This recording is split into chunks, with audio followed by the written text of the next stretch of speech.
Welcome to Up My Hockey with Jason Podolin, where we deconstruct the NHL journey, discuss what it takes to make it, and have a few laughs along the way. I'm your host, Jason Podolin, a 31st overall draft pick who played 41 NHL games, but thought he was destined for 1,000. Learn from my story and those of my guests. This is a hockey podcast about reaching your potential. Hello there, and welcome back to Up My Hockey with Jason Podolin. I am Jason Podolin, your host, as usual. And today we are into episode number 38, and we are going local. Local for me in the fact that this guy lives in my hometown. He grew up in my hometown, and that hometown is Vernon, British Columbia. And his name is Jarred Smithson. Longtime Nashville Predator, Florida Panther, Edmonton Oiler, Toronto Maple Leaf, Los Angeles King, 606 games in the NHL. And what I love about Jarred's story, not only how can you not respect 600 games in the NHL, 10 seasons, you have to be doing something right to be there, but his story is somewhat unlikely, if you will. We talk about him not being drafted in the bantam draft. We talk about him not being drafted to the NHL draft twice. We talk about him never scoring more than 11 goals at the professional level in a season, never having more than 25 points. And he played 600 games. He didn't become an NHL regular until 25 years old. How does this kind of stuff happen, right? And so we talk about how there is a different path for different people all the time. And one of the things that resonates most with him is the passion to play the game, right? He always wanted to play and he always wanted to improve, and he did. So he played and he improved, and he played and he improved, and he found a role and he did it well. And he also happened to be a damn good teammate and a damn good person, which helps a lot, which we've talked about here many, many times. So Jarred is going to share with us today how he got over some of those obstacles, how he got through some of that adversity. What was the big difference maker for him? There's a couple that showed up for him at the pro level that made him better, that made him believe in himself, that he was going to be an NHLer and could be an NHLer. So this story is one that I really, really love. Jarred's such a great guy. He opens up here today and really shares what it's all about. And I want you guys out there to realize, the parents listening, the coaches listening, the players listening, that you got to get through it, right? Whatever it is you're going through, you got to get through and come out on the other side. Keep going hard, keep playing the game you love, and good things can happen. And coaches, you have the ability to make a difference, as you'll hear in this story coming up. So without further ado, I bring you my friend, my son's coach, I'm grateful to say as well, 606 game NHLer, 10 years in the show, Mr. Jarred Smithson.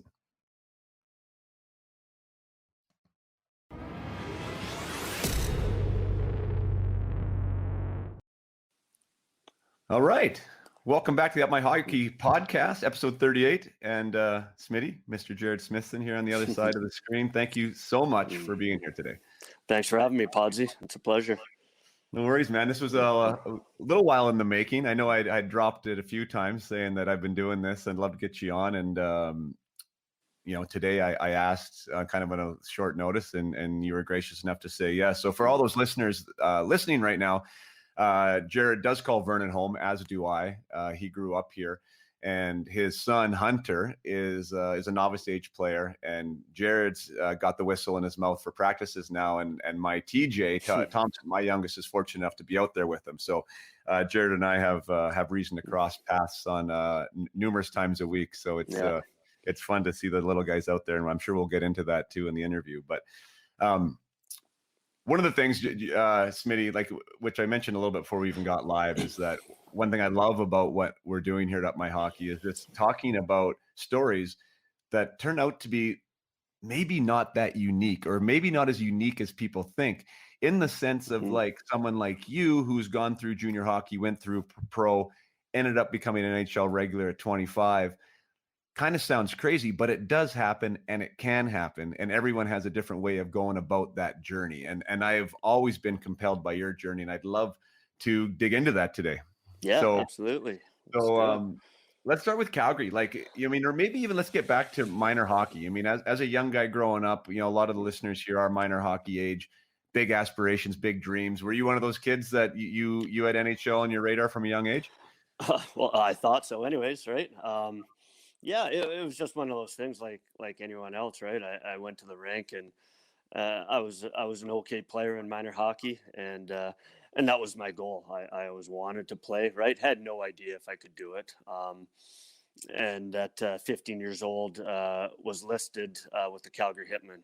I was never drafted into the Western Hockey League, so even when that happened, it was a bit of a bummer, right? But the following year was listed, and yeah, and that's kind of where my junior career started, was with the Calgary Hitmen. Well, super cool. And that's why I like doing a little bit of research, but not a ton of research. So I think that's a great spot to start, because there's a lot of kids. One of them, actually my personal clients this year, that didn't get drafted in the Bantam draft. Mm-hmm. Thought he was going to, didn't, had to deal with that uncertainty. Embarrassment was a word that he used. He felt embarrassed. Like, there were some other things that came up, and these are real human emotions that affect you as a player moving forward too, right? Like, do I belong? Do I fit in? Absolutely. How did that feel for you at that age, looking back now? It hurt, right? It stung a little bit, right? Because I was a competitive guy, and I love to compete, and I did my very best out there. I thought I probably should have been, right, but for whatever reason, it didn't work out that way. So, yeah, you're exactly right. There was some embarrassment. There was like, what do I do now, right? But I was only 15 at that age, right? So I really didn't know too much about it, right? So I went into my it would have been second year bantam, when usually those second year players are a little bit stronger, right? And I had a good start, and was very fortunate enough to get listed by the Calgary Hitmen. So that is kind of what got my foot in the door, right? I still had a full year of minor hockey, but kind of once I got listed, it was a little bit of a relief. Like, okay, maybe I do belong, or I do stand a chance, right? But really, at the end of the day, that especially that bantam draft, really it really means nothing. It is a feather in the cap if you do get selected high or whatever it is, but it's the work that you still have to put forward, right? So Yeah. No, yeah. I mean, I couldn't agree more. And I just love for everyone listening there. I mean, I haven't mentioned it yet, and I probably would have mentioned it in the introduction, but not drafted at the Bantam level equaled 606 games in the NHL for you. And once again, you're not an anomaly, right? That happens more often than we think. So, the Bantam draft, and even the NHL draft, and we'll get into that because we're not quite there yet, but it's just a day, right? It's a big day, right? And it's a culmination of a lot of work and a lot of effort. And there's more eyes on it now than effort, and these kids are aware of it, so there is a lot of thing, and parents get jacked up about it too, right? Like, my draft year, my kid's draft year, and it's one day, and then the next day, guess what? Now either you're a first rounder or a third rounder, or you're not drafted and you got to go to work. Either you got to prove somebody wrong or you got to prove somebody right. And yeah, I mean, I think that's just the thing. It is just a day. Let's celebrate the success if you do. And if not, try and park it as quick as you can and go back to work, right? Yeah, absolutely. And that's the hard part, though, right? Because you do put a lot of thought into it, and people do mention it and talk about it. Oh, big week coming up. Like, what do you think, right? And when it doesn't happen, it's kind of a blow to the ego, and it stings a little bit. But you said it. It's a day, and at the end of the day, there's still lots of hockey to be played, and still lots of work to do. So yeah, you mentioned being I can't remember the word you used exactly, a pretty okay player, I think you said, or a pretty good minor hockey league player. Well, what did that equate to though for you? Like, and being as honest as you can now. I mean, and don't be humble if you don't. You have to be. Like, were you the top guy in the team at that point in minor hockey? Were you scoring a lot of goals, or were you a guy that was banging and hitting and kind of filling a different role then? As you know, like, minor hockey's completely different than the juniors and even the professionals. So, I mean, I could score, right, as a lot of top guys do. I had no idea how to play the game, right? I thought if I scored 2 or 3 goals or had a few apples that, I had a good game. And my dad coached me growing up, and I'm sure I drove him absolutely bonkers because I really wasn't the hardest working guy, right? I was always a little bit bigger, right? I had okay hands and could put the puck in the net a little bit, but wasn't a great skater, and my work ethic wasn't quite there. So I think I'm pretty honest when I said I was an okay minor hockey guy. Like I was decent, but it wasn't like I was absolutely dominating by any means. I still had a lot to learn about the game and how to play the game. So, but yeah, very fortunate, as like growing up here in Vernon. It's an awesome hockey city, right? Vernon Minor Hockey. We've produced a lot of very good hockey players and a lot of guys that have played in the NHL. So, yeah, it was a lot of fun. My minor hockey days, that's for sure. Right. When your arrival into Calgary. So I have the 95-96 season, HockeyDB showing a 60 game. Was that as a 16-year-old then? Did you play as a 16-year-old? I did, yeah. I originally I went to camp and had a good camp, and we were an expansion team that year, and it wasn't a very good team, right? And they decided to send me back to Vernon. And they actually wanted me to play for the I think it was the Vipers at that time. And we had a pretty good coach in Vernon who was coaching the midget team, Keith Chase, and my dad would have rather me play for him. So we went back to midget. And I was there for maybe 2 or 3 weeks, right? And then Calgary made a call back and said, hey, we'd like to get him back up here and keep him up here for the year and kind of give him a shot, right? So that's kind of how it started. It wasn't right out of a camp. Again, I got cut basically out of training camp and sent back to minor hockey. So yeah, it was a little bit of a late start there. That first year, the team was up and running and hadn't won a lot of games. I think our record, I should say, that year was absolutely horrendous. So we maybe won 17, 18 games all year, right? So it was a very young green team. There was a lot of rookies. So a lot of guys that were going through the same thing I was going, right? We got there and it was our first time away from home and a little bit homesick at times, right? And definitely nervous living with a new billet family and trying to understand junior hockey, right? As a 16-year-old that, God, at that time I was 6'1", 147 pounds, right? And that's a pretty skinny body to be out there. There's some huge men that were playing back in those days. So, yeah, it was challenging that first year, to say the least. But and that is an interesting piece because, I've talked about passion on this show before. Desire. People have different names for it, but for you at 16 years old, and I don't say you, I did it too, right? But I'd say for us at 16 years old, you go into this environment that is foreign. It's junior hockey. Mm-hmm. In your scenario, maybe even more so because 4 goals, 2 assists. You're not playing a ton. Your team stinks, no. Right? And it's like, holy smokes! Like, what, in your opinion, at that point, like keeps you going, keeps you wanting to be there instead of saying, "Hey, Dad." I'm coming home, right? Let's do this midget thing. Like, what do you think kept you there? Yeah, I've always, even to the very last day that I played in Denmark, my last year, I always loved going to the rink. I loved hockey. To me, it was just a blast. It was never a job. I just loved every bit of it. And even though we were getting our butts handed to us like nightly, right? And it was tough coming to the rink and practicing, and I still loved it, right? And I still wanted to prove that I belonged there, right? I got there and I didn't want to be one of the guys that, okay, I played a year or two there and then they sent me off, right? Oh, he couldn't quite cut it, right? So for me, it was a little bit of a pride thing too. Like I wanted to show that I belonged, and really at the end of the day, like once I got there and realized the players that were out there, I wanted to be drafted, right? I wanted to try to make it to that next level. So right. Yeah, it was challenging. It was actually the first 2 years, because I think we're even worse the second year, which was it was real tough. I was really questioning whether this was for me type deal, but I stuck with it and things worked out. So how did you get through that time where you're wondering, like when you're having those sitting in your bedroom moments, having the discussion with yourself, or maybe with yourself? I've talked about that here before too. Like, as supportive and as amazing as my mom and dad were, I was an only child. I didn't really have anyone to have that conversation with, like it was Right. a discussion with myself. And now looking back on it, kind of one of the reasons of this podcast and what I do now is to supply that outlet and that availability. Mm-hmm. Right? Did Yeah. you have someone to have that discussion with? I mean, it was my parents, right? It was my dad.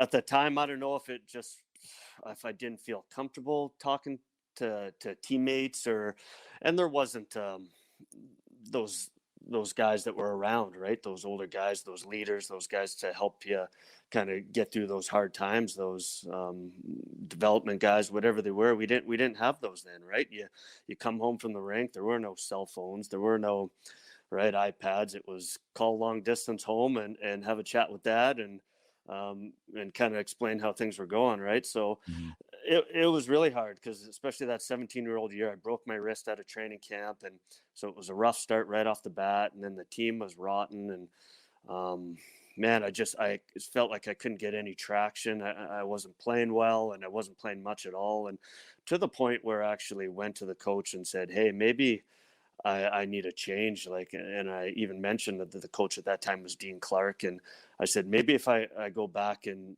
finish this year with junior A, where I can maybe get some confidence and get my game back. Right. And he stuck with me. He told me to kind of hang in there and to keep going and keep working. And he understood too that, I mean, at that time my first year, we had 16-year-olds, which is crazy. You're not going to win too many games unless those guys are stars, right? And we weren't then.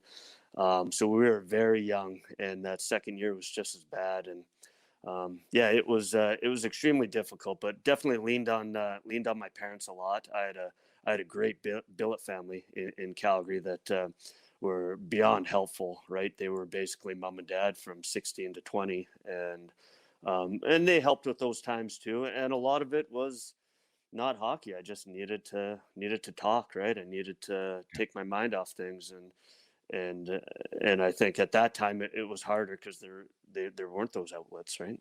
Right. Yeah, I mean, so thankful and grateful to my billet family. I've talked about them on here before, and it's a key piece for anyone leaving home is Holy like, crow, yeah, where are you sleeping at night, and what kind of food's in the fridge, and yeah, all that stuff is so relevant. So I'm glad you mentioned them, and a big shout out to all the billet families out there that do an amazing part in supporting hockey. Like they really yeah. are the unsung heroes of this whole machine. You Mm-hmm. mentioned you're walking into that office now as a Yeah, 17-year-old, which I guess is your draft year too, correct? Like your NHL draft year, or are you a late yeah, birthday? Okay, yeah. so it's your No, NHL draft year, which you yeah, said you had aspirations of doing that. That's why you were right, there. That's where you wanted to yeah. go. You're on a rotten team, and now you're walking into that coach's office. I can remember some of my first, one-on-one meetings back, and we're talking old school times too. I don't know Right. anything about that coach if he was an old school coach, but it usually wasn't a very approachable thing to do. How was that for you? And tell us how that went. Oh God, I was shaking walking in there. It was, yeah. I didn't know. I didn't know if I was doing the right thing. I didn't know if I should just tell myself to suck it up and battle through, but I knew I wanted to play, right, and I didn't want to play 10 minutes a night, right, at that age, right, and at that level, I felt I could do more, right. So it was very hard. And that coach at that time, Dean Clark, he was an old school coach. He was hard. He was fair though, right? But there was no horsing around. He was all business, and so I was very nervous going into that. But he actually was really good about it, and we had a good chat about things, and he explained about the things that I needed to improve on, the things that the team needed to improve on, and where he sees kind of the team going in the future. And once I kind of sat down and had that chat, I honestly, I felt so much better. I felt like the world was just lifted, right? And I came to the rink the next day and was a little more comfortable, and just realized that maybe I am a part of this, and I do need to kind of maybe take a look in the mirror, and maybe I have to do a little bit more to get better and to improve. So, but yeah, going in and talking to a coach at any level, it's always a little nerve wracking, right? But at Mhm. that age and at that time, it was difficult. Yeah. And what I find interesting too, and I don't want to put words in your mouth, but you talked about that year as being a real formative year as far as like from an adversity standpoint, right? Like you Hmm. had the contemplation of, is this the right spot for me? Should I be somewhere else? Yeah. My draft year was similar in this sense that it was like I was tested that year on like what I wanted to be, how I wanted to show up to a coach that I've perceived wasn't really treating me that well, whether I wanted to be a guy that would ask for a trade. Like you said, do I suck it up? Like there was so much Right. going on that maybe didn't help me as a hockey player, but ended up helping me find who I was and what I was all about. And Yeah. I think that helped me going down the road. Can you use that experience, or did you use that experience in a similar way? Constantly, right? Like anytime, and as you know, right, in the hockey, every season, it doesn't matter if you're having a great season, there are ups and downs, right? And there are hard times and things you have to deal with away from the rink that a lot of people don't quite realize. So I would always draw back on that and think, man, it really couldn't get much worse than that. For me, it was hard, right? So yeah, I would continue to look back and try to learn from that, and in a way it kind of gave me more confidence too, right, knowing that, okay, I can do this, I've been through this before, I've been down this road, I know what I have to do. And it definitely, I'm glad I went through it at that time, because Yeah. I really believe it helped my career out immensely. And I want that. I mean, it was maybe meant to be a subtle piece of advice, but I'm going to bring it right out in the open, because like parents have a hard time, I think now, and sometimes players too, like when things get hard and things get tough and Hmm. things get tricky, and we're just out of training camp season now, and some guys got cut out there, and some guys are looking for teams. World feels like it's against you. Everybody has a story like that, and those moments are the ones that really tell you who you are and what you're about, like they Right. become moments, the turning points, right? And so whoever's out there in one of those moments right now, just get to the other side.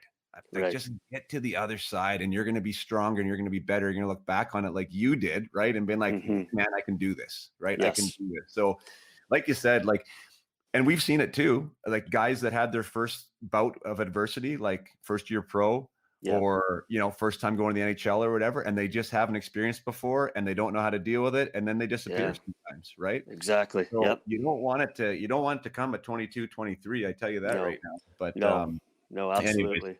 it is what it is. I think we got to start framing that as an opportunity. Anytime you're feeling Yeah. down, it's an opportunity, right, to get better. And Right. one of the things I work on with my clients, and it's funny because when you do look for that opportunity, you can find it. You can Yep. find it. There's something there for For sure. sure. Yep.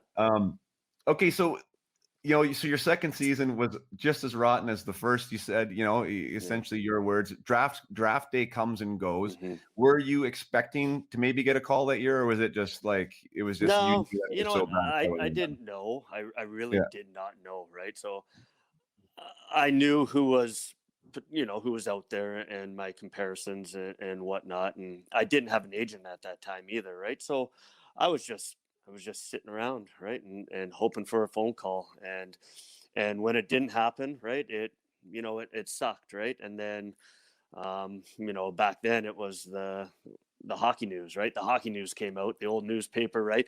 And then you got to see round by round, or the newspaper, whatever it was, who got drafted.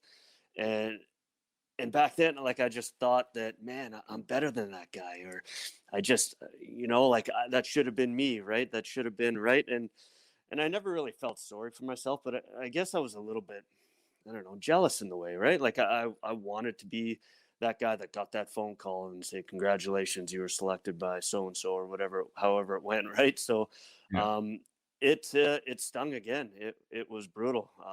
It was a tough pill to swallow.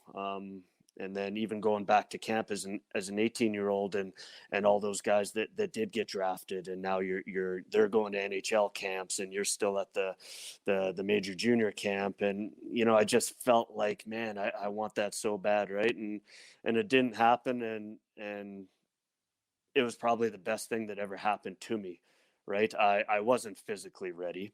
Like I said, at 16, I was 147 pounds.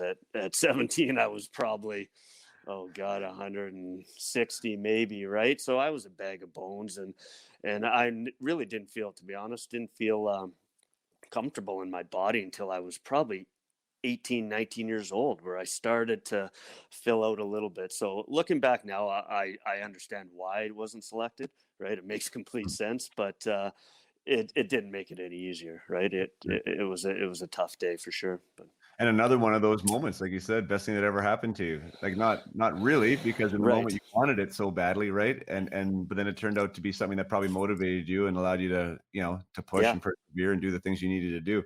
yeah. Now, so in your 18-year-old year, were you eligible again for the draft that year? I was, yeah, yeah. I was So eligible then again, and passed over. and passed over then too, right? And we had a really good team. Like we ended up going to the semifinals in the WHL playoffs, and we had a really good team, and our younger core were starting to get better, right? They were starting to, some of the guys were getting drafted, and some of the guys were starting to develop. So we, as a team, we were headed in the right direction, right? That Mhm. what was passed over again, and that one again, it hurt, it stung, and but again, it was just something that I wanted, and what I think really helped me, but was how good our teams were at 19 and 20.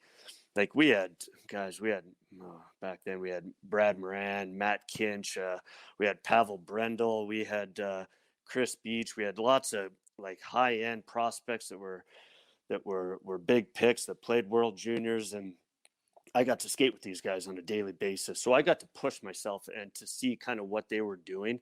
Right.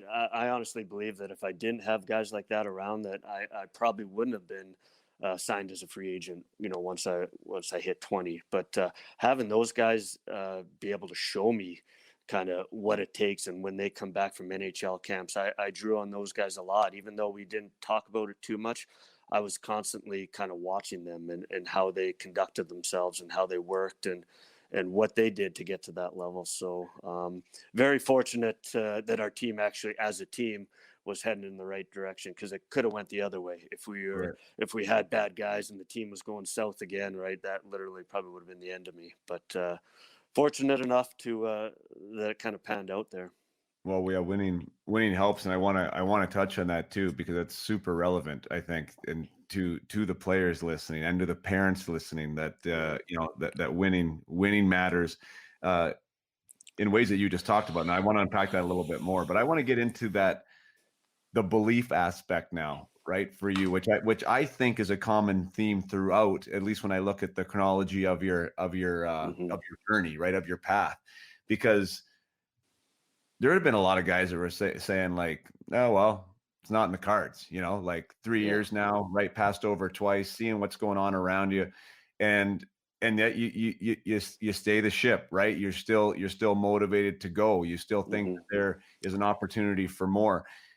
Does that come from that place of passion again that you were talking about earlier, that you just love to play the Yeah. game and like you were just going to show up and keep going to work?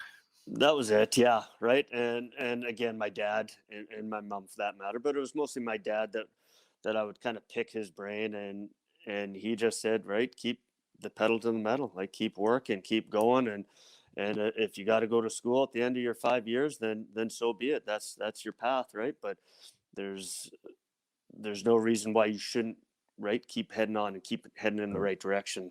Um, Love and I that. think another big thing that kind of helped me there too was, again, I'll go back to my coach of Dean Clark, is he gave me a role, right? And for the first 2 years, I had no idea where I stood. I knew I was a fourth line. I didn't know, couldn't score, I couldn't check, didn't know what I was doing. And he realized that, okay, you're a bigger body. You're going to have to play physical. We're going to work on your face offs. We'll get you penalty killing.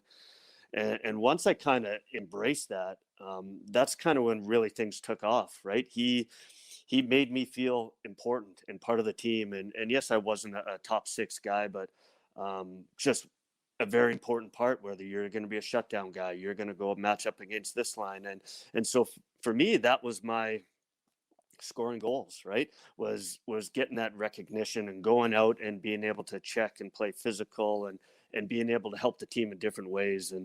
And that's one thing that I credit the coaching staff is they made me feel very comfortable. They gave me a role, and I kind of ran with it. So that again was another huge part.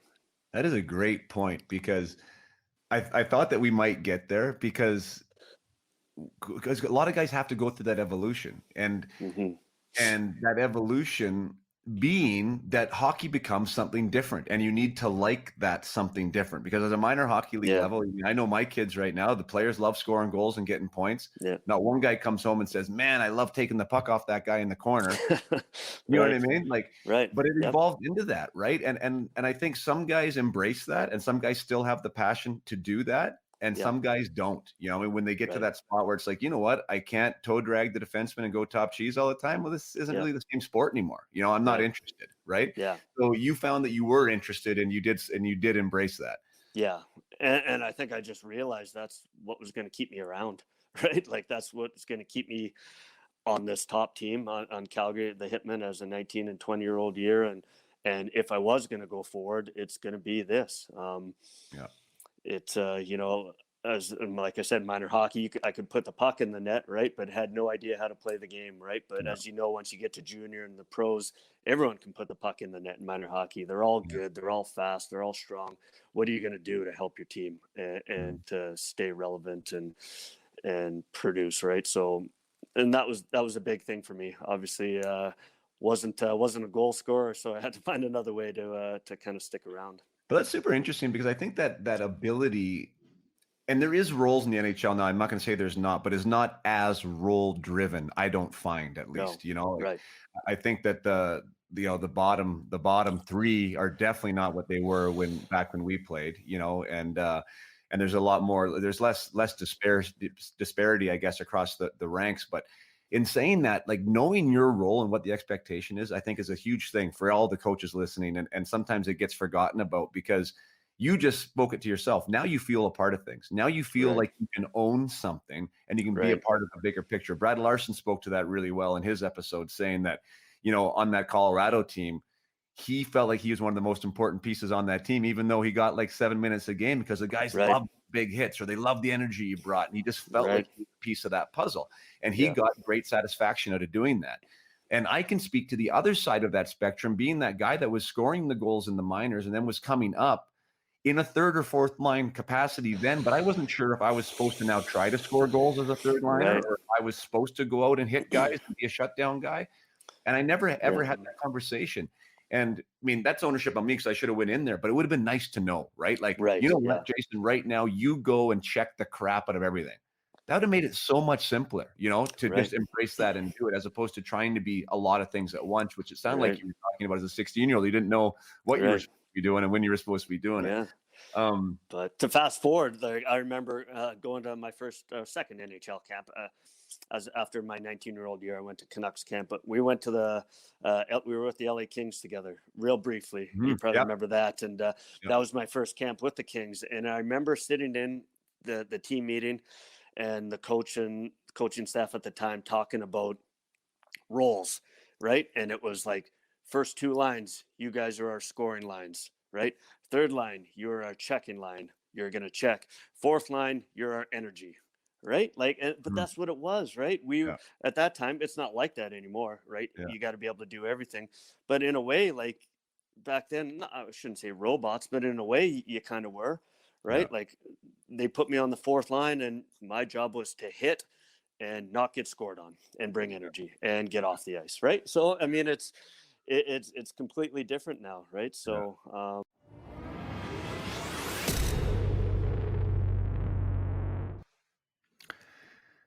hello there. Just going to take a short break from my conversation with Jarred Smithson to, one, acknowledge you and say thank you, and to actually promote something that I have going in the background that I'm super proud of. As you guys know, Up My Hockey is a podcast. That's what you're listening to right now. You're choosing to be here. And it is my opportunity and my platform to share others' stories about topics, reveal topics about their stories that apply to their hockey journey, like perseverance, like adversity, like mindset, like all these things that you hear on these episodes, because it is a weekly reminder to me on how to be a better coach and how to be a better parent, how to be a better person, and that success leaves clues. All you have to do is ask. So this platform has been amazing for me on a personal level, and I'm getting a lot of feedback from those who are listening that are also using it as a tool to remind, acknowledge, inform ourselves about, what, there is a way to get things done, and there is a right way to go about it. Although everyone has a different path, there are certain tenets to success that remain stable and unwavering. And so Up My Hockey is this platform to talk about these things and how they apply to different people's stories. But Up My Hockey is now also a membership opportunity. And that membership opportunity is dedicated to parents and players who want to be their best, who want their kids to be their best, who want them to be their best, the best people that they can be. And that's the community that I've created. And it exists at upmyhockey.com. And it kind of essentially combines the four things that I'm most passionate about and that I'm the biggest believer in. And that's mentorship, and that's coaching, and that's community and collaboration, and also mindset, right? So those are all things that I know are huge deals when it comes to being your best. You need proper coaching. You need to have mentors in your life. You need collaboration with others who are experts in their field. And you also need to have the right mindset to make things happen. So the Up My Hockey community is just that. It's a place where I've put together what I call my Mindset Master Series, which is a 4-week online program that's available to members there. I bring in experts in their field to talk about things like visualization, preparation, skill development, nutrition, you name it. I bring in the best. They hold their master classes inside this group. It's a community of parents that are navigating their space through the game. And we are constantly talking about things that happen and supporting each other and providing, I also provide a coach's corner aspect where you can ask me anything. I open up myself to the players to get them some group coaching opportunities. So there's a lot of good stuff that's happening in there. I'm really proud of it. We are 1,100 strong currently. And if that sounds like something that you would like to be a part of, please come check us out. It's www.upmyhockey.com and see if you want to become an Up My Hockey member and enjoy this journey with some other like-minded parents and players who are trying to be the best that they can be. So that's my little self-promo about Up My Hockey. It's essentially 30 years in the making. And like I said, encompasses things that I wish that I had when I was growing up. It encompasses things that my parents wished they had when they were bringing me up. And it aligns perfectly with what I thought was kind of missing in my own personal development as a player. So I hope you enjoy it. And I guess we'll get you back to the conversation with Jerred. Thanks so much for being here today. That's funny you bring that up, because that was that totally brings me back, because that was the one time when I got traded to LA and Robinson was there, and then Robinson got fired and a new coaching staff came in. They told me, because I was between contracts, that I was their guy to fill that probably third line right wing role. Yeah. And they wanted me to be 215 pounds, like specifically, right? Which I always played at like 200. And I'm like, right. Okay. But I mean, like, actually kind of loved that message, right? So, I mean, came into camp at 215 and, fought Jim McKenzie and did all this other stuff. And then whatever, got sent to the minors and didn't work out. But at least I kind of knew what they wanted. And, you know what I mean? Not all the time you are what they want, but at least I knew where I was pigeonholed. But I want to talk about winning again. So one of the things I talked about with Bruce Boudreau, I told you he's interviewed Gabby, was one of the things he would do in the minor leagues was he would always show his team, maybe you'd remember, the lineup of the winning team from the year before. Because he said there was so many guys from that team that would get pro contracts or would get NHL jobs the next year. And it wasn't always the guys that had the 50 goals and the 40 assists in their stat line, like that winning produces success. And Tyson Nash spoke to the same thing in Kamloops, like all those teams that did so well there. Yeah. Like there was guys that got drug along, for lack of a better word, because they're being watched all the time. Yeah. Right? They're around greatness. The scouts are in the stands. They're playing the longest, like those things really do matter. And that's where guys, in my opinion, that embrace these roles that we're talking about get recognized, because those roles need to be filled, And if you can be a part of something that's winning, that's like winning solves a lot of problems, I guess. Right. Absolutely. Right? Like by no means were we the Kamloops Blazers at that time, but we were a very good team, right? And as a 19-year-old, that would have been 99. We actually beat the Kamloops Blazers. The winner goes to Memorial Cup, and we ended up beating the Blazers. And again, just our season went so long.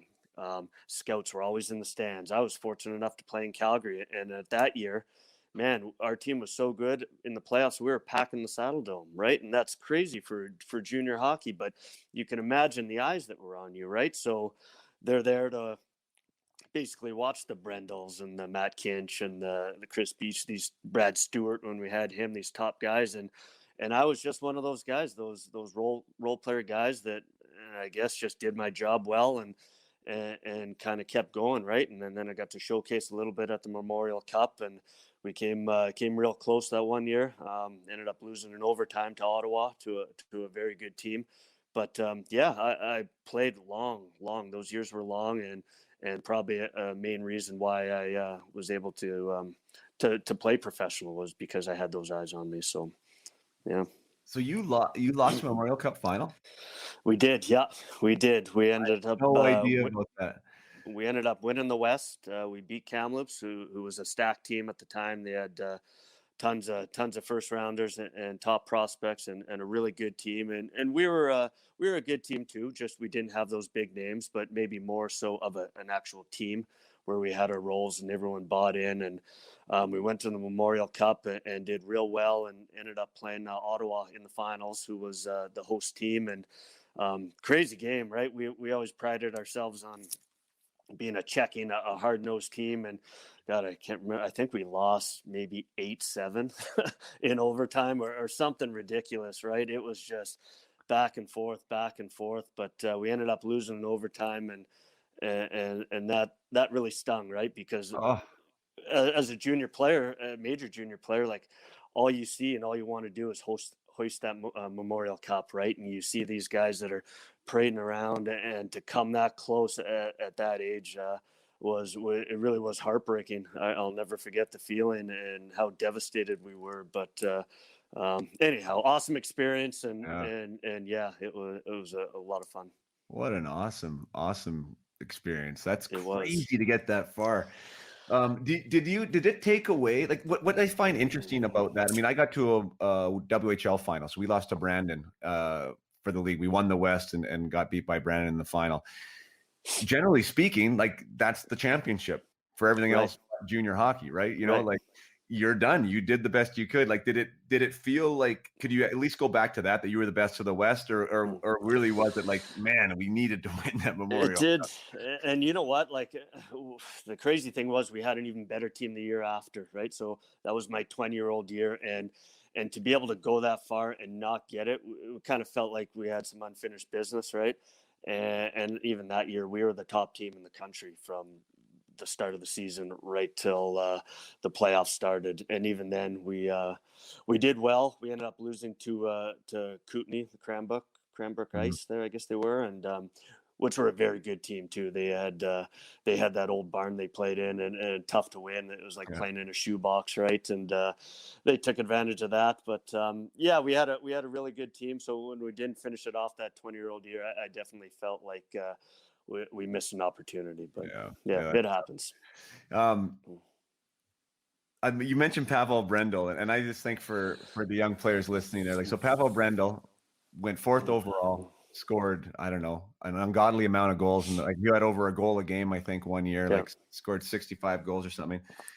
Pavel Brendel's played 78 games in the NHL, and you played 606, and you didn't score 40 goals your entire WHL season. I mean, career, you know, like just to put perspective on, right? Like what it means to get to where you want to go doesn't have to be glitz and glam all the time, right? It is doing something well, and you would have won a lot of bets, I think, at that time, saying, you know, who's going to play more NHL games, Jarred Smithson or Pavel Brendel, like the NHL scouts, right? And if you come to the top end of that thing, I just think that it's an interesting thing to point out, because there is a lot of headlines, there's a lot of this, there's a lot of that. You do what you do well, keep growing and keep getting better, and good things happen. talk about being like your first NHL camp. Talk about getting signed and how that process happened. Well, my first camp was after that my 19-year-old year. So we went to the Memorial Cup. I did well. Obviously, can't get drafted. I don't think at 19, but got a tryout with Vancouver Canucks, and wasn't a big Canucks fan, but didn't care. The cool thing, part of it was their camp was in Kamloops, which was literally a stone's throw away, right? So I got to go to the Vancouver Canucks camp that was held in Kamloops. I had all my family to come watch and friends if they're around, right? And an awesome experience. I did well. They ended up sending me to the minors, and then wanted to sign me to a 25-game tryout contract, and I didn't want to do that, and so did my 20-year-old year and ended up signing with the LA Kings. And then kind of once I got there, that's kind of when I knew I had a lot of work to do, right? When you see these big bodies and these world-class athletes at that time with LA, who was it? They had Allison and Deadmarsh and Ziggy Palffy and just top end players, right? And that's when I kind of really realized I've still got a lot of work to do, right? And a lot of improving to do. And but yeah, a great experience, and just kind of wanted to get my foot in the door more than anything, right? Like I knew I wasn't going to be a top end prospect, but I just wanted to have that chance, right? And be able to show myself and learn. So no, well, good for you. Very thankful, thankful for them for giving me that shot, right? And then what did it look like for you then in an undrafted scenario, a free agent signing scenario? Because I talked to, a guy like Nathan Dempsey, for instance, which was an amazing interview. Like he was I think he got drafted in the 11th round at the time, and like so his camp at NHL was like he knew he wasn't making the NHL team, but he was like his goal was, can I stay in the AHL at that time? Like, I need to make a spot here, and some things had to go right for that to happen. Was that similar to you, or what was your mindset? It was actually a crazy thing. I actually ended up having both my shoulders operated on my first year. So when I went to camp, I was just getting over a shoulder surgery that I had in the summer. And then my other shoulder was bugging me. They went and did an MRI and realized that I needed the other one done. So I wasn't even thinking about, at that time, even playing in the American League. I just wanted to get healthy, right? And I wasn't able to start my first year until January. So and at that point, then I was like, holy crow, I've got to play catch up, right? I am behind the eight ball. These guys are in mid-season form, and I haven't played a professional game yet, right? So it was tough. They actually ended up sending me to the East Coast Hockey League for a couple weeks, and ended up playing 3 games there. And that was kind of an eye opener as well, right? I honestly at that point thought my professional career was done, right? I was down in the East Coast. I had no idea when I was going to get back.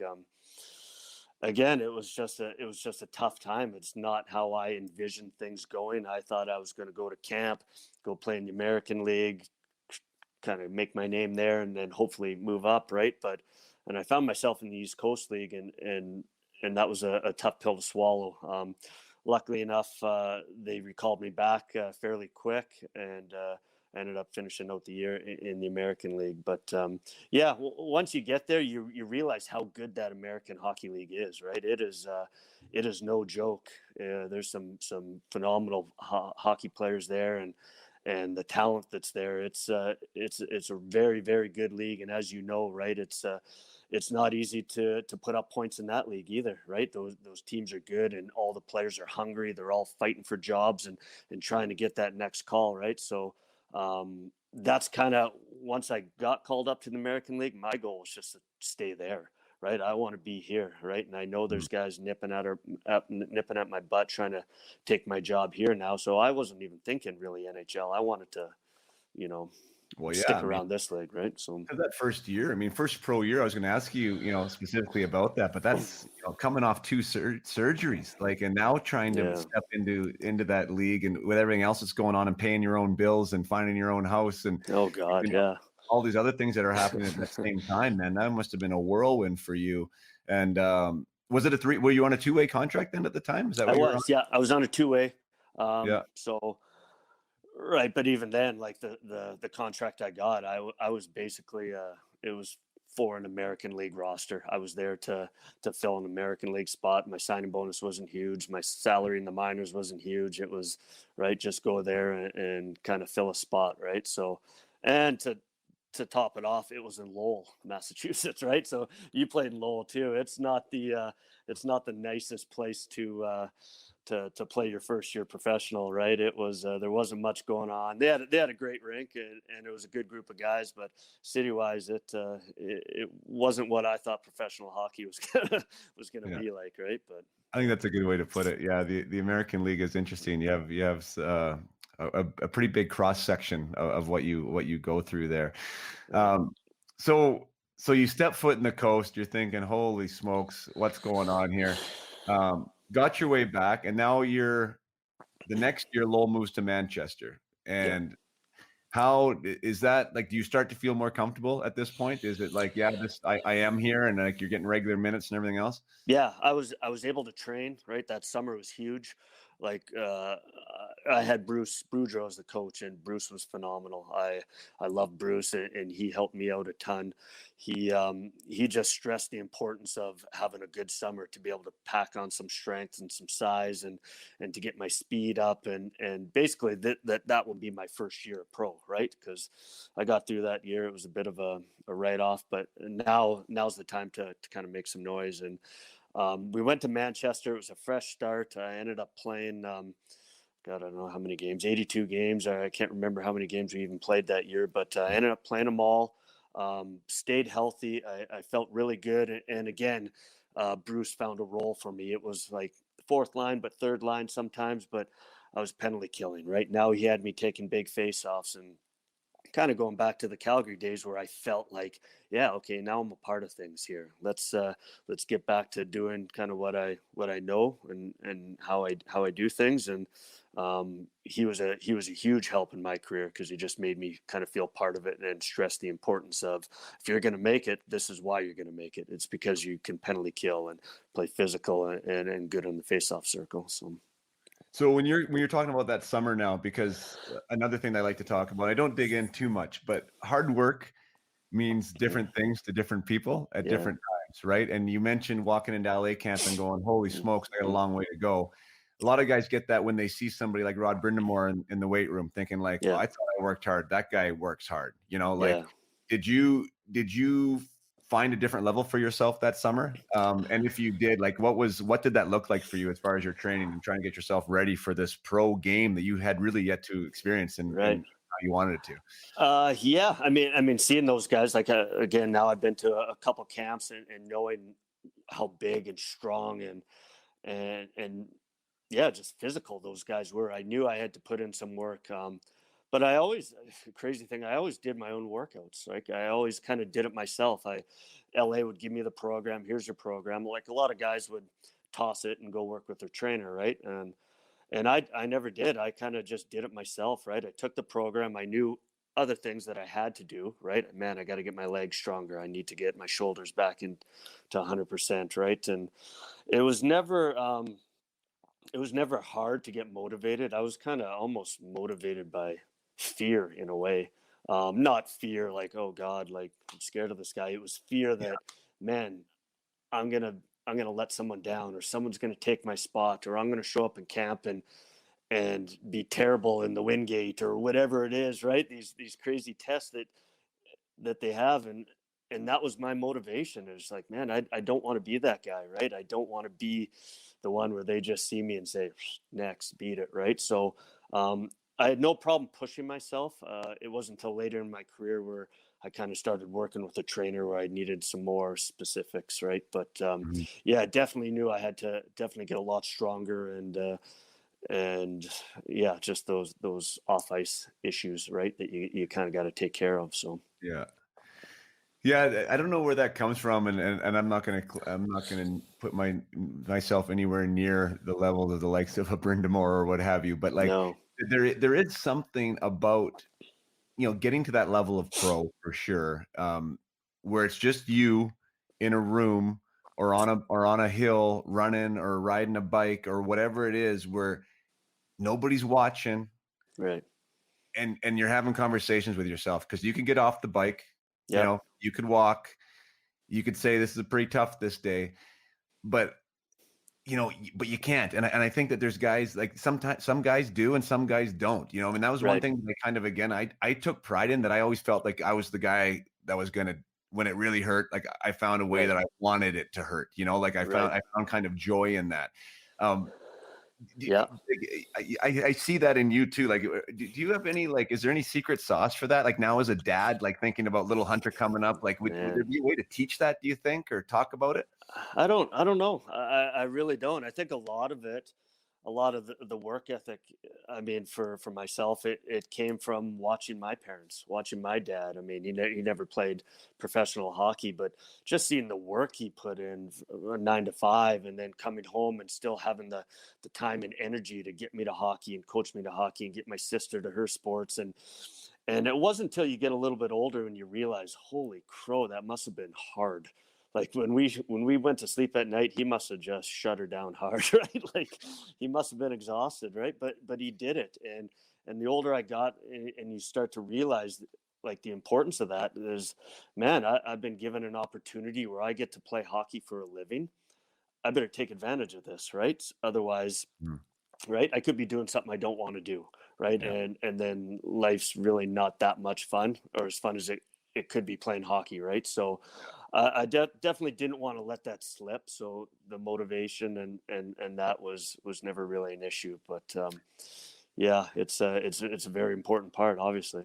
I think it is. Yeah. And an interesting way I talked with one of my clients the other day, because he got his junior, like you said, the junior tryout package or whatever, right? Hmm. Like, not tryout, but like to get ready, or whatever you're supposed to do. I shouldn't say the other day, but at the beginning of summer. And we had a discussion about that. And I'm like, so what happens if you do this program? And he's like, oh, I'll probably be in pretty good shape. I'm like, yeah, but I'm like, what if everybody's doing the exact same thing? Right. Right. And I'm like, how are you making any difference? And it was, Yeah. so it was like an interesting discussion with that, because I mean, if you're doing what everyone's doing, and if you need to close a gap, then you probably need to do something different, Right. something additional Absolutely. or something. Right. So it's, sometimes that's driven out of fear, like you say, sometimes that's driven out of, I mean, that those crazy guys, those crazy ones, like the Sidney Crosbys, that continue Yeah. to push the envelope when they're the best already. And then Right. they want to get better, or they want to, I don't know what like that mindset is insane. But it is, it is good to ask ourselves those questions sometimes, is like, what is enough? Where is my limit? Like, what Right. does hard work mean to me? What am I prepared to do here to get what Yeah. I want?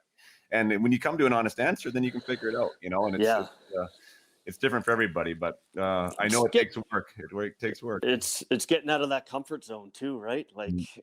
yeah, you could go put in a good work day in the gym, and right, but is it, like you said, is it enough, right? Can I Mm. do more? Are the other guys doing more? They're doing the exact same. They're all squatting, they're all jumping, they're all sprinting, they're all right. Yeah. So what are the other things, right, that you can work on or improve on? So yeah, it's a never ending battle, right? That's for sure. Yeah, But I heard an awesome story from Graham Townsend. So he was played NHL a little bit. He runs hockey camps now. He was at an NHL alumni thing I was at, and he told a story about how he trained, and like how he built his motivation. And he said that he envisioned this guy, this Russian named Boris, and Boris wanted his job. And he said it was like crystal, like he could see him, right? And he could see him in Russia, and he could see him running wow, in Siberia, and he could see him bench pressing. And every time he thought that, what, like, maybe today's enough, he's like, what's Boris doing right now? And so he right, created this kind of not really an alter ego, but this guy that yeah, wanted his piece, right? And so he built this kind of persona around that. I mean, no one's going to outwork him. And he to this day, he kind of says that's really what allowed him to get to that level. And I just love that everyone, that's like, there's awesome. different stories, Yeah. right? And different people, different things that people share. Yeah. But Whatever motivates you, right? yeah. Whatever can get you going and bring it to that next gear, right? That's a cool story. What about the first game in the NHL? So now you got 1 year under your belt, I see. And then you come up and you're with Manchester again. I mean, really, like you said, really only 1 year pro, and like, Hmm. having a role, but you mean limited minutes. And then the next year you play 22 games in the NHL. Like, awesome start there for a 22-year-old. What were those games like, and what was that call like? Oh, I mean, I'll remember it like it was yesterday. Again, back then there was no cell phone, so I remember when was it? It was God, maybe just after Christmas, and we were actually getting ready for a game in Manchester, and I was getting ready for my pregame nap, and we had one of the old school answering machines upstairs, me and my roommates, and the phone's ringing, and I'm God, whatever. I put my pillow over my head. I just want to shut her down, right? And it's Bruce Boudreau on leaves a message. He's like, Smitty, wake up, you're going to the NHL, right? And man, I jumped out of bed, and it was the best phone call ever, right? I called him back, and he's like, pack your bags. The flight literally leaves in a couple hours. We've got to get you to the airport. You're going to meet the team in LA, and you're flying to Colorado. So that call was amazing. My first game was against the Colorado Avalanche. And in that year, you can imagine the players that were on that team. There was Patrick Waugh, there was Forsberg, there was Sakic, there was just Hall of Famers like left and right. So I was really good. I got to have a day of practice in LA before we flew to Colorado, so I got to kind of feel a little bit more comfortable around the guys, and they were all great. They were all welcoming, and we got to Colorado and went for dinner that night. And next morning, pregame skate was good. I was excited. I was real good until I went out for warm up, and we started flying around. And I'm looking down there, and I see Patrick Waugh and Sakic, like these names that I mentioned, and Forsberg. And I mean, God, I had these posters on my wall as a kid, right?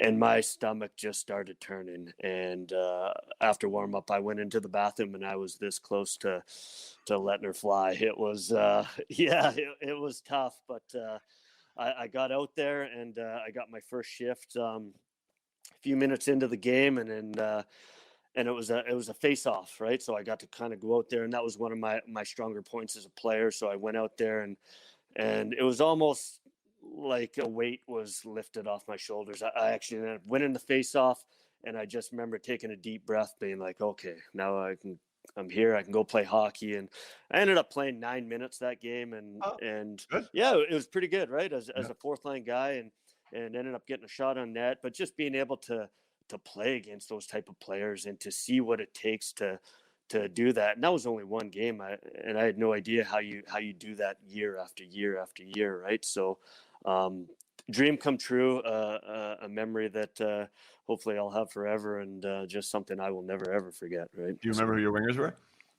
Yeah, I had probably the toughest line in the NHL. I had, Brad Norton was the winger, and I had Kip Brennan. So there was not a lot of playmaking going on for those shifts. Like I said before, Andy Murray, who was the coach then, he was a big believer in that you're the fourth line, you are our energy line. I want you to create energy for our team, and then don't get scored on, right? Well, easier said than done, right? But so we'd just go out there and literally just run around and chip pucks in and try to get a hit and get off and provide some type of spark for the team, right? So, but at that point, I was willing to do anything to stick around. So, do you know what happened there? Like, as far as like, did someone get hurt? Is that what happened? Did someone get sent down? Or I don't know who, but it was an injury, right? So I went in. I can't remember. There was a few guys that were kind of going in and out. At that time, Steve Kelly was another guy. I know Killer. He was a guy that would kind of come up and fill those roles. Actually, I think Killer was he played in that game when my first NHL game. So, but it was an injury, so I got to go up, and I think I only played maybe 4 games, and then they sent me back down, right? But to me, that was just enough to kind of really give me a wake up, being like, hey, let's kick it into gear here, and let's do whatever we can to get back, right? And got another shot a little bit later, and stuck around for the rest of the year. But that's cool. So you got like 18 games in the second call up, and finished it out. Ended up getting a few more in there, and back then, I don't know how my agent worked this, but he got a games played bonus in there. So I ended up hitting a 20 games played bonus, right? And when you're only making 40,000 in the minors, and you get an extra 10, 15 grand in the pocket, that was that was huge money, right? So definitely a cool story and a cool memory. What well, good on LA though too, because at that time, not a lot of teams were calling up third line players to fill those third line roles, from the AHL. Right. Like sometimes they were rewarding guys who were power play guys, and then they were putting them in those roles, and now those guys don't know how to play those roles. You know, exactly. So it's like, well, now what am I supposed to do? Well, I kind of mentioned it earlier on this show, right? Like, I think that's awesome when teams do that, because you have a guy and you're molding a guy to do a specific thing. Right. So why not reward him with that spot if that spot is the one that comes available? You know, like Exactly. it just makes sense to me, but it wasn't happening that much at that time. Not at all. Not at all. Right. They would call in the American League these top 6 guys. They'd call them down. Well, you're going to play on the energy line, or you're going to play on the third line checking. Well, that's not who they are as a player. That's not what you've had them do for the last number of years. Like, how do you expect them to have success when they go in there and then they just figure it out? Yeah. Right. Yeah. Well, it's impossible. Well, it's not impossible, but it's real hard. Yeah. Right. And that's just one thing about being in that role, in that position, that if that's what they wanted, I was comfortable in it. Right. I knew I wasn't going up there to score. I knew they didn't expect it. I could there was less pressure. I just had to go out there and play with energy. And that really is the easy part. Right. But I see the 21 Timbers. Yeah. There was one major in there somewhere. Do you remember? That was a fight. That was Jeff Cowan. And I found out real quick that Jeff Cowan is a lefty, and and tough, and tough, right? And tough, right? Yeah, I took a run at someone, and he came flying in, and yeah. But again, another cool memory, right? Because I grew up watching Don Cherry's Rock'em Sock'em Hockey, and you're seeing the goals, the hits, and fights, and now I got my first fight in the NHL, right? So that was cool. Didn't go the way I kind of envisioned it, but that wasn't my role either, right? Right. Was that ever an element for you, like as part of your game?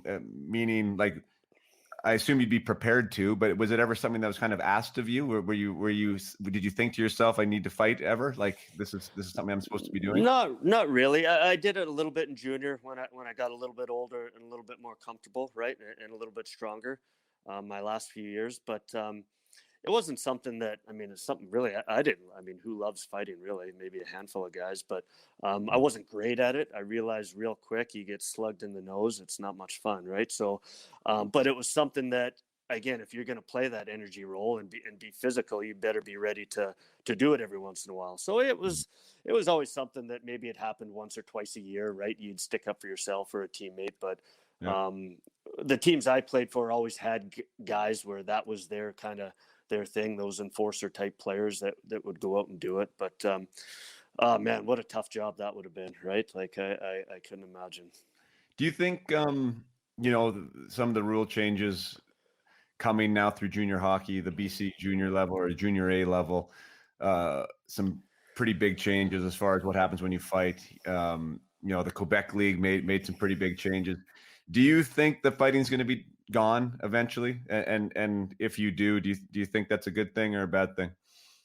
That's a tough question, right? Especially with a young son that's kind of coming up. Not saying that he's going to be a junior or an NHL player, but that is kind of wants to play hockey, as he says. But I don't know. I still, as crazy as this may sound, I still think it's important to the game. I think if you take it away, I think it can get pretty chippy and pretty dirty real fast, right? So I think they're kind of doing it the right way, right? Where they're eliminating the staged fighting, and you don't have those guys where, hey, your role is strictly to step out in the ice for 10 seconds and fight, right? Like, you got to be able to play the game now. And I think that's huge. And as a fan, I love watching it. I love watching the Reeves, right, and the Matt Martins and these guys in the NHL that will hit and fight but can still skate and keep up. And it's tricky because I know a lot of guys that have been dealing with concussions and all that kind of stuff, and that's a scary thing, right? So but I do think it needs to be a part of the game still. Yeah, there's an element to me that I like it too, and for some reason, and maybe it's the dinosaur in me, like I think it separates a personality type out of the game. And maybe personality is the wrong word, but like, that if you're gonna go in and play somebody hard right now in today's game, even finish your check hard, whatever the case may be, that you might be forced to drop your gloves. Right. So just having that makes you have a gut check. right? Like, Yes. one, am I going to do it? Can I do it? Am I willing to do it? And I Yeah. just think that having to answer that bell personally and knowing that the guys in your team are willing to answer that bell, to me, like, that checks a box that I'm like, I like being a hockey player. You know, Yes. I think that that's a cool thing. Now, whether that's right or wrong, or whether it should be a part of the sport, it's the only sport in the world that allows it without getting kicked Right. out. So, Right. so maybe it does need to go, but there is something for me that I love about that Yeah. I think separates it, and I think allows you and I to have this kind of bond in a weird way that it's like, you know what, we played this sport where this was a part of it, and we were able to do it. You know? Yeah. It just keeps you honest, right? Mhm. And you can see what can happen when guys go out there and there is no fighting. Like, I played a year over in Europe, and that was some of the chippiest kind of dirty plays that I've ever seen, right? And no one had to answer the bell. You didn't have to. You just skate off the ice, and they would laugh, right? And Mhm. we're in the game now, right? Like, if you want to run your mouth, or you want to do something stupid, or you want to just play physical or spark the team, right? Then it's part of it, right? And I Yeah. think it's a major part, and in my opinion, should still be around, right? Yeah, I agree. But it's crazy because it's getting less physical all the time too. It's like Yeah. sometimes there's barely any hits in a game, in an NHL game. So like, it's kind of nuts. Like, I kind of see it Yeah. probably leaving. And I probably think that when it leaves, like, no one's gonna have any desire to do it, which is No. why it's gonna leave, right? And it almost seems like it's kind of going that way. Yeah. Whereas, I mean, the other side of it is, though, too, I think these guys are super valuable now that are willing to go that route, you know. Yes. Like, especially Sure. come playoff time, starting to play heavy, starting to play, you know, it starts different type of players are able to make themselves known. And some of these pretenders do start to go away in the playoffs. I mean, you see Right. it every year, right? It's like now Yeah. they're getting tested in that way that they haven't been tested, and they don't show up. So Exactly. those guys are valuable, for Yep. sure. Getting back to your story, Smitty. So you end up finishing the game, playing 22 games, and then the next year, though, looks like probably you got. I'm not sure. Like, did you not make the team out of camp?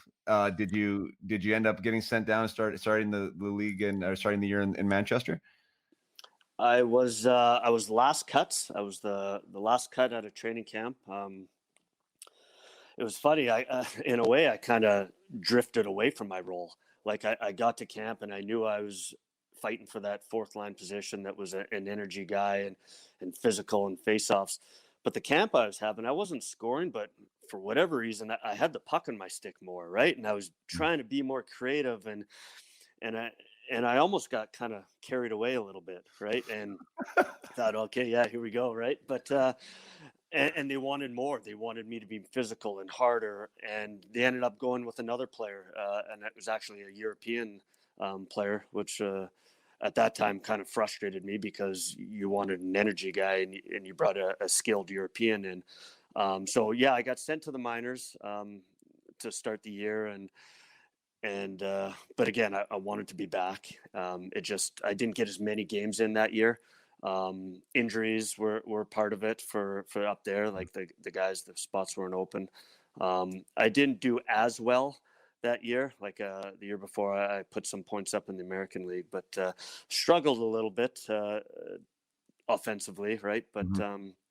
yeah, it was one of those things where it was kind of like deflating, right? Like, I went Right. into that summer thinking, yeah, here we go. I'm gonna stand a chance of making it right out of camp, and it didn't happen. And yeah, it was just one of those things. So But yeah, it's strange because you have this idea, this expectation, you know, a personal expectation of what you want to happen, and then that doesn't happen, and now you're in the minors again, and then the minors doesn't turn into 1 or 2 days; it turns into months, which can yeah, sometimes turn into seasons, and it's like, I mean, I've been there, right? Which is why I'm saying that. So it's like you end up trying to reinvent yourself or figure out or find renewed hope or whatever. Like, where were you in that process? Because it was kind of, I mean, you did get 8 games there, like the following or that next year, but you know, another full year in the minors after that. You know, it's yeah, like, were you? yeah. How was that? How was that headspace for you at that time? It was tough. It was real tough. Again, luckily I had Bruce Boudreau as a coach, and he was super supportive, and still, like, stressed the importance of your role and doing what you do, right? But it was just one of those things. It was a down year in my opinion, for myself, like, points wise, and again, I wanted to be up top, right? And so that was tough. And then after the season ended, LA basically parted ways with me. They didn't want to re-sign me, And again, that's kind of all I knew. That was my first organization. That's where I kind of wanted to be. I played my first games there. And again, that was a tough pill to swallow too, when they tell your agent, sorry, we're gonna pass, he can go elsewhere. So yeah, tough one, but again, all part of the learning process, and I was able to kind of feed off it and draw on it every once in a while and build off it. What was that off season like? So I mean, so LA says no thanks. Was the phone ringing? Were you waiting? Like, was there anxiety in that process? Like, how long did it take till Nashville gave you a call? It was actually right away. It was funny. I actually was headed to the Calgary Stampede, and I was going down to have a good time with some of my some of my hitman buddies, and I got a phone call from the agent saying that, hey, there's a handful of teams that are interested. Again, at that time, it was a 2-way deal, right? Like, good money in the American League, get a shot to play up in the NHL, right? So he really pushed Nashville. My agent really pushed Nashville. They're a young team. They're your type of team. They're just blue collar, hard nosed. They go out there and just play the same type of game every game. And so I made that decision to go there, and it was huge. Unfortunately, it was the lockout year. So again, I spent the whole year in Milwaukee in the American League, but was fortunate enough to play with Claude Noel, who was the head coach there, and he was in my mind the guy that kind of got me to the next level. Cool. Just by expecting more, right, and not being satisfied, and I'd always go out there and work my butt off and kind of do my thing, right, but he wanted more out of me, right, and he really pushed me and got me out of my comfort zone, and that was huge for me. Exactly what I needed. That's awesome. How did he do that? You know what? He pulled me into the locker room or into the office one day, and we were kind of talking, and he was mentioning about how my season was going so far, and he liked how I played and what I bring to the team, and I was sitting there thinking, oh, great, it's just going to be one of those meetings we can kind of ham it up a bit and chat. And he's like, I need more out of you. And I was like, oh, okay. Like, how so? He's like, your shifts, you go out there, you skate hard, you hit, you play with energy, you do it for 40 seconds. He's like, I need longer. And I was like, oh, he's like, I want you to go longer. I want you to push yourself. I want you to. So he's like, I need you to do more off ice during the season. And I'm like, wow, I've never had a coach, especially in the American League, tell me that, right? Mm-hmm. Like, he was in my corner. He wanted to see me, not just for the team, but to see me get to that next level, because he knew that's what I needed, right? And was a little bit more in certain things. And so he had me riding the bike, and he had me working and trying to get my strength up, and slowly my shifts started getting a little bit longer, right? To be able to play with that energy and that passion that I normally played with. And yeah, it was just a meeting I'll never ever forget, because it was something that just kind of maybe really opened my eyes and being like, yeah, maybe I'm not doing enough, right? Maybe I need to do more to be a regular. So yeah. That's really cool. Did he, I remember in a previous discussion that you said that you felt that was a really impactful year in more ways than one, though. I thought you mentioned that maybe even like from a understanding of the game type scenario, like, you know, like I don't want to put words in your mouth, but was that part of the equation too, of like just really getting what it is you were doing out there? Yeah, absolutely. Like, Claude Noel was the coach, and the assistant was Todd Richards, who I believe just won a Stanley Cup there with Tampa as an assistant coach, and both those guys just bringing me in constantly, watching video, whether it was positive or negative, right? Rarely did he come in and chew you out, but there was always stuff that you can improve on, right? And just being more of a student of the game, right? It took me a little bit longer for all that stuff, but to really kind of realize how the game's played and how you need to play the game every single day to be a good pro and to last in this game, right? So yeah, those guys definitely changed my career and got it heading in the right direction. And what an interesting, like, it just occurred to me too, like, you didn't have to worry about that anxiety of not getting called up, because there's no place to get called up to, right? That was the biggest thing, right? Yeah. So you can just feel like this is home. I can get as good as I can here in this house and not worry about anything else. That must have probably had a good a good desired impact. And yeah, and that was my first year there. So a lot of times you go to a new team and you're kind of careful and you don't want to step on any toes or rub anyone the wrong way, but they just allowed me to be me, right? And be comfortable and come and have fun at practice and not be afraid to make mistakes, right? Because mistakes happen all the time. And, you know, a lot of times, like we talked about when I was with LA, I was terrified. I was terrified to make a mistake, right? Because I knew my butt would be stapled to the bench, right? And practice, I'd be so jacked up for practice. I'm like, I can't even stick handle, right? I'm so nervous. So they allowed me to just kind of basically breathe, calm, get relaxed, and go play the game.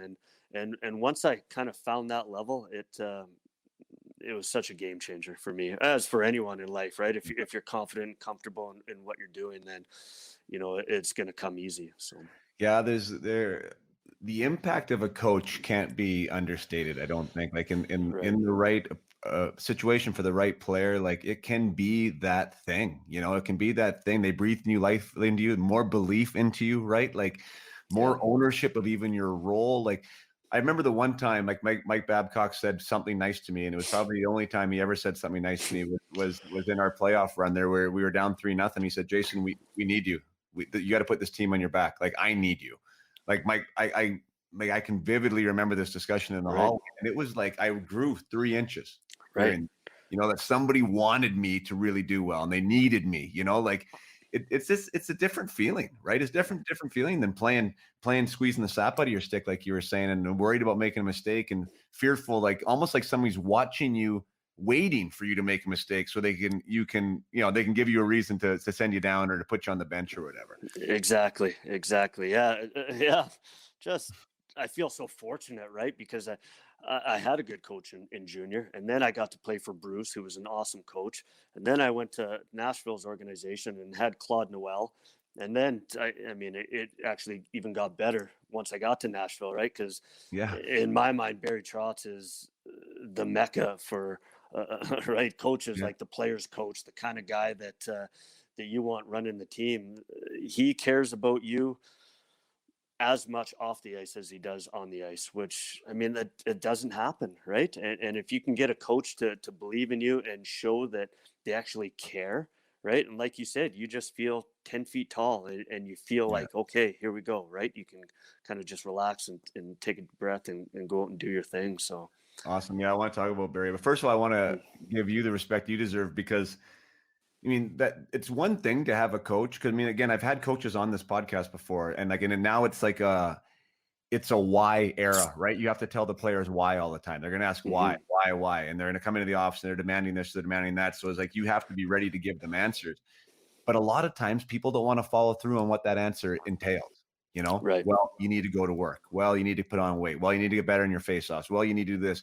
And then they just go back to doing the same old thing, you know? So like the fact that it's one thing for a coach to tell you that first, another thing for you to actually go out there and do it and get excited about it and do it again and again and again. So good on you, because it sounds like, you mean, that was a turning point and you did get better and you did do the work and you were accountable to what Claude wanted and were rewarded, you know, that next season by getting an opportunity to play for the Predators. And 10 seasons later, crazy, right? 10 seasons later of NHL hockey, man, like you didn't see the minors again till 2013, 2014. Like, that's so impressive. And really, really awesome. Well, what was Barry Trotz like? And that, I don't know, just like what was stepping into that Nashville uniform? Because it looks like you made it out of camp the next year, right? Well, I didn't actually. I ended up being one of the last ones cut again. But again, I was down. I was down for a little bit. They called me right back up, and I kind of seized it from there. But got to 8 games, right? So yeah. But yeah, you know what? Again, a little bit nervous, right? At least I knew some players from the minors from the year before, right? But when you look at Barry, he's a pretty intimidating looking guy, right? He looks like he can really be a screamer and a yeller and someone that can tear a strip off you. But and don't get me wrong, he can do that, right? But that's not really his coaching style. He was understanding. He would give you your chance, but you know, you had to put the work in, right? And again, he found a role for me, and I was lucky enough to kind of seize it and run with it for a bit. That's awesome. I saw a really cool clip from him. He was on stage at a conference, and I'll paraphrase him. Probably won't say it as good as he did, but he said, "Coaches train people, instructors teach drills." And I thought that resonated, because for me, when I try and deal with whoever I'm dealing with on a one-on-one level or on a team level, like, I do want the person, like you said, like when Claude Noel was like going to bat for you, is going to bat for you as a person and then as a player. And it sounds like Barry Trotz wants the people in his organization to feel trusted, valued, wanted, revered. Yeah. Did you see that with him, like from the get-go, that was the type of approach that he had?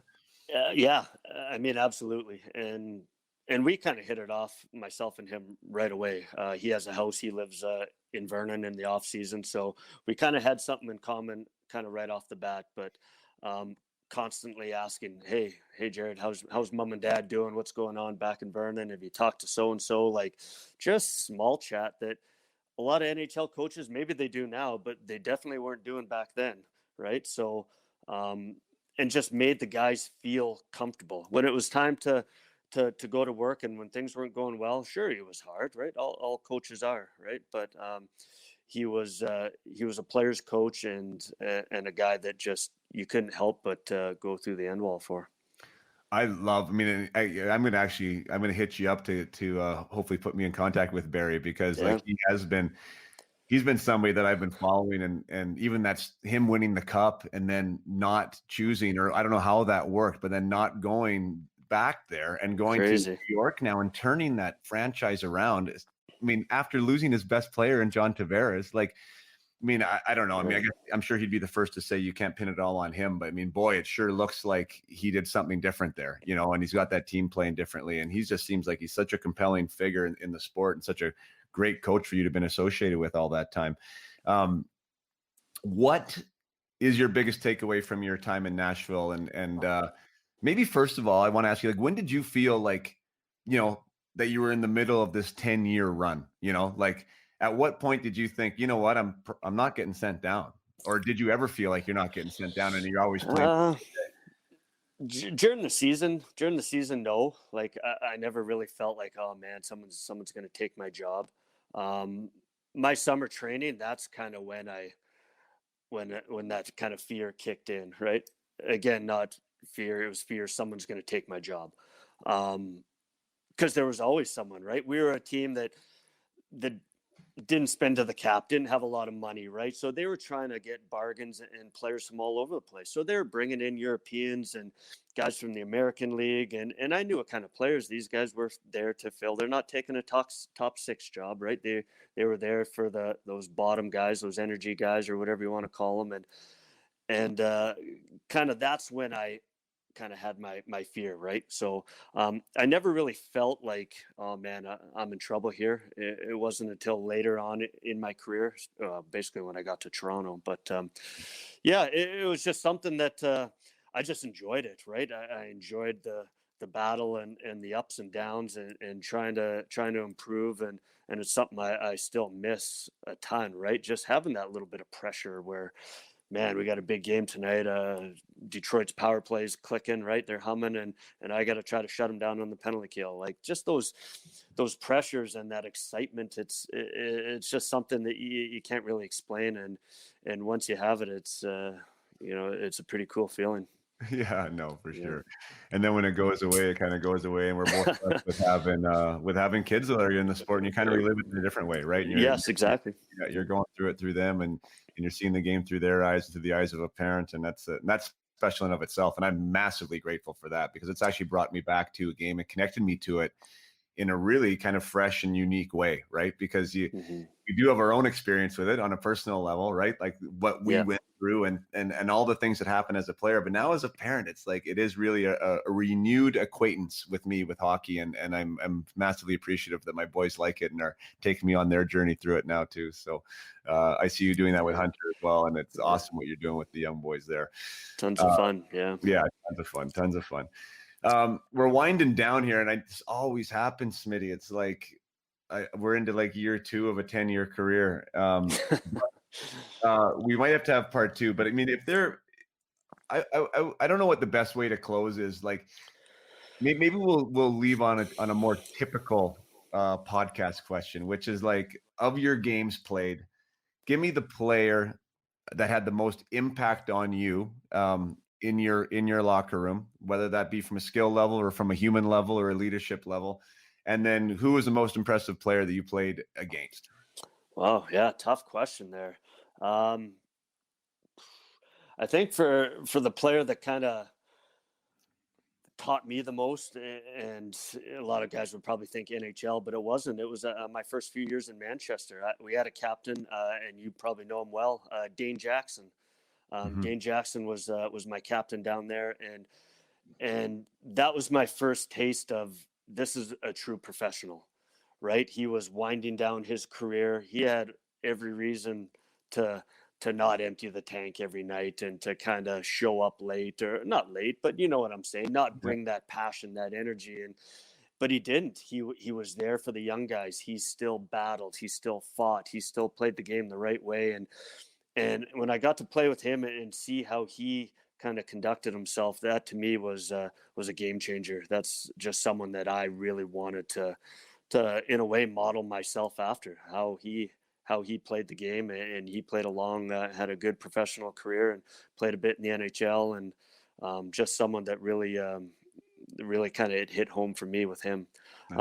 As for the skill, that kind of wow factor, that player, I got lucky. I mean, we played with Ziggy Palffy together. To me, Ziggy was, I mean, his skill level was crazy, and he was a little guy, and that was the clutch and grab days too, right? And he would do some pretty crazy things. I played with Paul Correa in Nashville, which was a guy that, man, his preparation was a whole different level, right? He was an absolute machine, and how he took care of his body and prepared the game.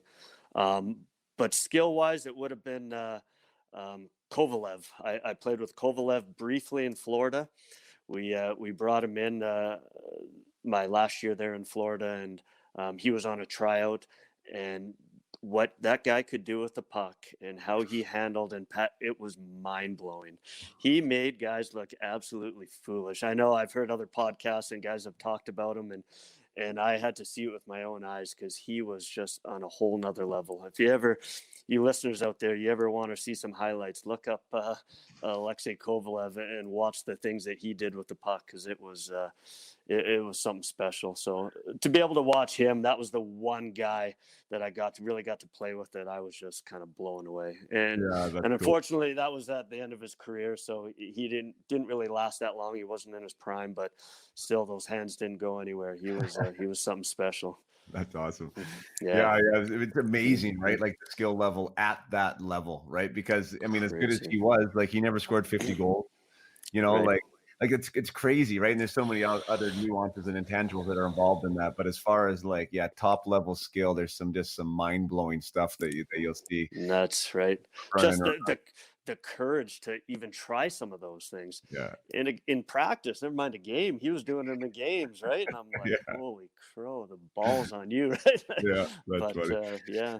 Anyways, man, you amazing guest. I knew you would be. Thanks for sharing all that stuff with us. I mean, there's so many great lessons in there for the athletes out there. You know, that at 25, when, you know, Bruce Boudreau said in my interview with him, he's like, talking about his own career. He says, you know, at 2021, you're a prospect. At 25, 26, 27, you're a suspect, you know, and it's like, to make that jump at that age, it's not easy. It can be done. There's other guys on this podcast that have done it. But yeah, I mean, you have to overcome some stuff. You have to overcome labels. You have to overcome, you know, positioning. There's guys getting drafted every year, right, in that organization, right, that are maybe filling these spots. So the fact that you were able to play 606 games starting at 25 is so cool. And from everyone that I've talked to that played with you, said you played the game the right way, and you're an amazing teammate too. And that's, you know, we didn't really get into that, but I mean, that leads to longevity as well. So you're obviously doing something right there in the locker room too, Smitty. So thank you so much for sharing your story today. And I hope you had a good time, and we'll maybe leave some of the other juicy stuff for part 2. Yeah. Awesome. Thanks, Podgy. I appreciate it. And it was, had a blast. Thanks, buddy. Awesome. Cheers. Okay. Thank you so much for being here today with us for episode 38 of Up My Hockey, going strong. Have a fantastic lineup of guests coming down the pipe. and really excited about what we've got here, what we've started. And this conversation today is just adding to the momentum, because Jarred Smithson's story is so relevant to what Up My Hockey is all about and what it stands for. And I know that there is a lot of you listening today that can take a lot away from that. Perseverance, for one, right? Ability to manage adversity and to capitalize on it. A willingness to use fear as a motivator in a positive way. Accountability, being accountable to who it is you want to become and what it is you want to do. I mean, how many times did we talk about stick handling today? How many times did we talk about how hard his shot was? We talked about getting better, owning a role, getting really good at something and owning it. And being a good person. Like his story about Dane Jackson, I love that little piece there. One of his most memorable, impactful people was a player that a lot of you listening today have never heard of.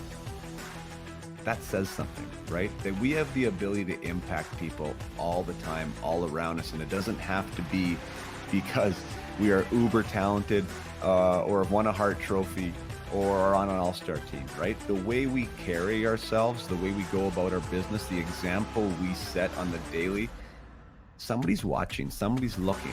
So you young players out there, model yourself after somebody. Find somebody that you want to be like and model that person.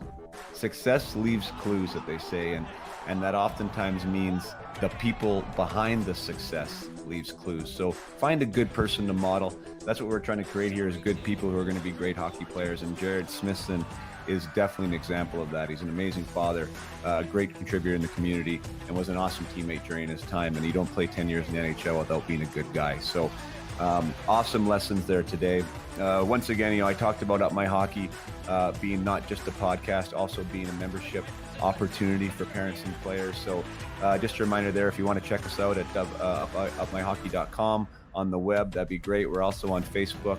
There's a private group there. Check us out. And yeah, life's good. I'm just really enjoying hockey this year. My boys are doing well, getting so many positive responses from people who are enjoying the content we're producing here. And I just can't thank you enough for inspiring me to continue to do what I'm doing and to have these conversations and reminding me on the daily that, you know what, it does make a difference.